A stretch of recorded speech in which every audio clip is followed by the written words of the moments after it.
In today's video, I'm going to teach you how to switch between Lovable and Cursor AI.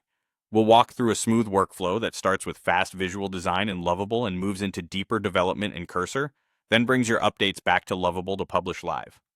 By the end, you'll know exactly how to move between the two without losing momentum. We begin in Lovable during the design phase.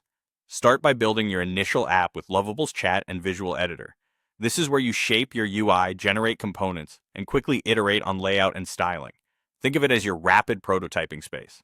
As your design comes together, preview often and make sure the structure is close to what you want before handing it over to a code-focused environment. When you're ready to develop further, connect Lovable to GitHub and transfer your project to a new repository. Publishing to GitHub turns your visual work into a proper code base and stores it in a fresh repo. This gives you version control, a clear history of changes, and a stable handoff point. Choose or create the new repository, confirm the settings, and let Lovable push the code up so it's ready for the next phase. Now switch to Cursor for development. Open Cursor AI and clone the repository from GitHub so you have the code locally. Cloning pulls everything down to your machine, keeping it in sync with the remote repo. Once it's on your system, run the app locally, for example with npm run dev, to see it in action and validate that everything builds. If your project uses dependencies, make sure they're available so the dev server starts cleanly. Use Cursor's AI and code editor to tackle complex features, backend logic, and fixes.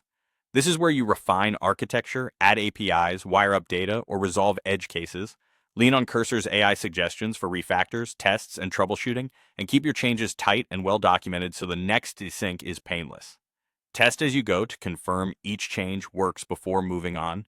When your updates are ready, commit and push your changes from Cursor back to GitHub.